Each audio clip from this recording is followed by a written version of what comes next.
Илинденската празнична атмосфера им го крена адреналинот на граѓаните кои со денови се чувствуваа како заробени од врелото лето со температури околу 40 степени.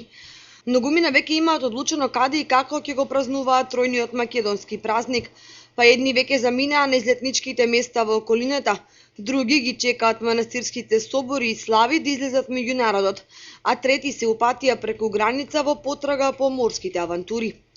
Во сезоната на продолжени викенди илинденскиот е посебен, бидејќи нуди попријатни временски услови и намалени температури, па и патувањето и престојот во излетничко-туристичките центри се убава можност за релаксација, уживање и одмор од секојдневните обврски.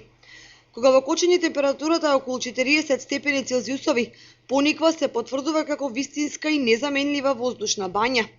Тие што не ја почувствувале разликата нема да веруваат дека кога околу 10 и 11 часот во градот станува неподносливо жешко, по ценките на Осогово од свежина не може да се седи со летна облека.